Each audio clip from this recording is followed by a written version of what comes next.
entender melhor o papel do Tribunal Superior Eleitoral, da Justiça Eleitoral no combate à desinformação durante esse período, a gente vai conversar agora com a ex-ministra do TSE, Luciana Lócio. Ministra, obrigada pela sua presença aqui conosco neste sábado. Obrigada, Stephanie. Eu que agradeço a chamada de vocês. Um prazer estar aqui com todos vocês. Uma honra recebê-la, ministra. Muito boa tarde também.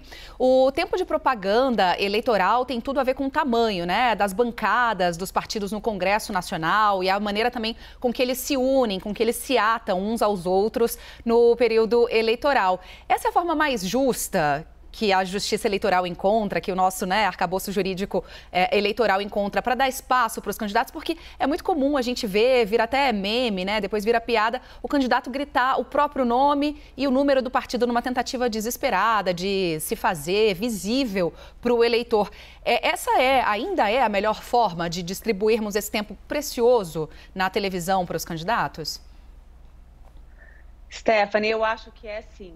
E é importante a gente esclarecer que essa decisão não é da Justiça Eleitoral. São os próprios parlamentares que decidem o tempo de propaganda.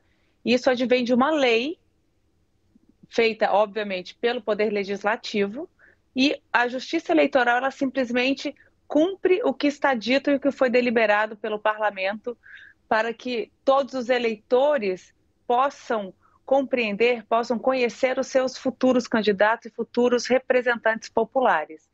De forma que essa divisão de tempo ela é primordial, mas desde que hoje nós estamos a celebrar os 60 anos da propaganda eleitoral no rádio e na TV, e de lá para cá, naturalmente, vivenciamos inúmeras mudanças culturais e sociais, até mesmo em razão do incremento dessas redes sociais, das atividades outras que permitem que os candidatos possam se fazer conhecer para os seus eleitores.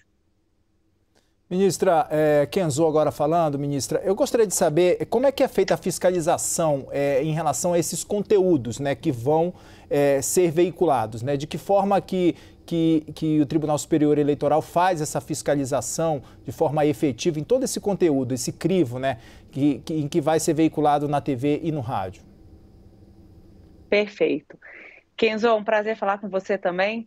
É muito importante essa sua pergunta para esclarecer a todos os atores do processo eleitoral, todos os eleitores, o papel da Justiça Eleitoral. E a Justiça Eleitoral, ela fiscaliza jamais o conteúdo. Não há que se falar em censura prévia às propagandas, ao material que é entregue à Justiça Eleitoral. Mas, posteriormente, uma vez veiculada essa propaganda, tanto no rádio como na TV, ela pode sim fiscalizar a legitimidade, a regularidade dessas mensagens que são passadas ao eleitor por parte dos partidos políticos e dos candidatos. Nós temos, como vocês mesmos anunciaram agora no início da matéria, já começamos com as propagandas na sexta-feira dos candidatos a Senado, deputados estaduais e governadores. Hoje, sábado, nós temos as propagandas dos candidatos à presidência da República e deputados federais. Essa divisão, como eu disse, ela é feita com base na lei das eleições, a famosa Lei 9.504. E o tempo de propaganda, tudo isso é decidido e deliberado de acordo com o que a legislação eleitoral determina. O tempo destinado a cada candidato, a cada partido. E é interessante nós lembrarmos, já que estamos aqui nesse momento histórico de celebrar esses 60 anos da propaganda de rádio e TV, como que tudo isso começou. Lá atrás, imagina, na década de 60, isso começa no momento que a televisão e o rádio viviam tempos áureos, Nós tínhamos um período de 2 horas, imaginem, de propaganda eleitoral. Ou seja, as pessoas sentavam ali na frente e ficavam assistindo como se fosse uma novela. E de lá para cá, nós vivenciamos naturais adaptações, considerando o desenvolvimento social. E hoje nós temos 2 blocos de 25 minutos na TV e no rádio, que são divididos por todos esses candidatos, e também 70 minutos de inserções, que são aquelas mensagens rápidas. Logo, durante um dia inteiro, nós temos praticamente 2 horas de propaganda eleitoral, mas divididas. Nesses 2 blocos, na TV, é um bloco de 25 minutos na hora do almoço e outro bloco na tarde, nas 8h30 da noite, e 70 minutos ao longo de todo o dia por meio de inserções. E no rádio, nós temos também 2 blocos, mas um pela manhã, que entra no ar às 7 da manhã, e o outro na hora do almoço. E o conteúdo dessas mensagens, ele é, como eu disse, analisado pela Justiça Eleitoral quando algum candidato se vê injustiçado ou quando o partido político ou até mesmo outros candidatos, o Ministério Público, que também é um ator do processo eleitoral, verifica alguma irregularidade, tanto de forma como de matéria mesmo, na mensagem que é passada por um candidato.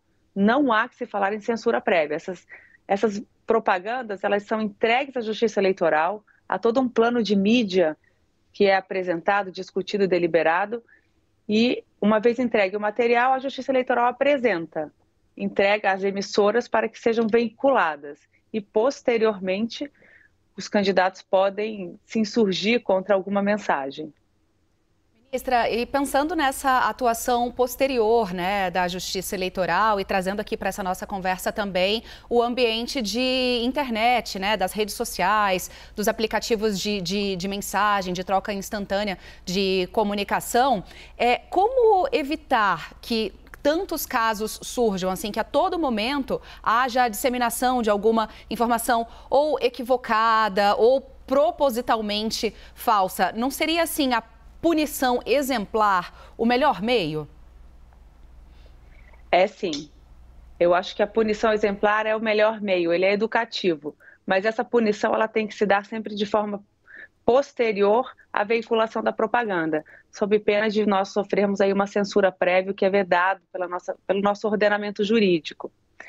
Portanto, essa é a importância da Justiça Eleitoral, nesse momento que tanto se fala em fake news. E aqui é interessante nós relembrarmos o histórico, né, da propaganda eleitoral no rádio e na TV. Porque nós estamos a falar em fake news há praticamente 2 eleições. Nas eleições nós estamos agora num período de eleições gerais, 2022. Tivemos as eleições anteriores a essas, foram as eleições de 2018. E na anterior, que foi de 2014, enquanto eu ainda integrava o tribunal, vejam que naquele momento não se falava em fake news. A preocupação da Justiça Eleitoral nunca foi essa, mas sim uma preocupação com o que nós chamávamos de propaganda negativa.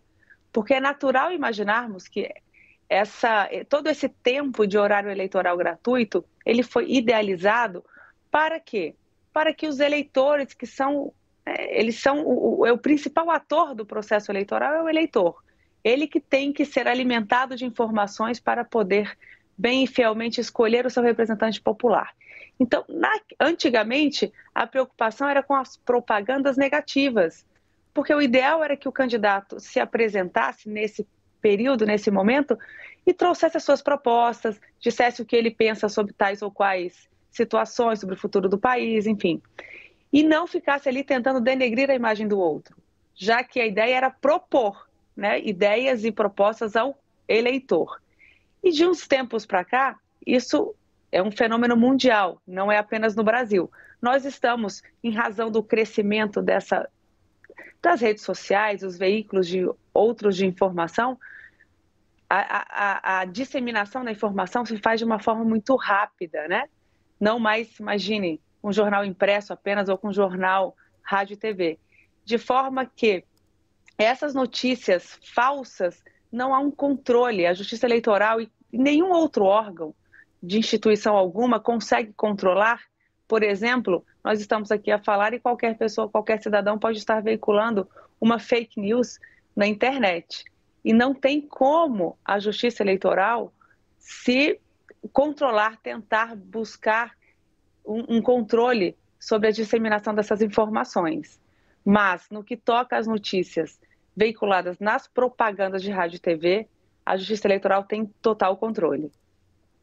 Ministra, muitíssimo obrigado, ministra, pelas informações, pelos esclarecimentos super didáticos aqui para todo mundo que nos acompanha na CNN. Nós conversamos com a ex-ministra do Tribunal Superior Eleitoral, Luciana Lócio.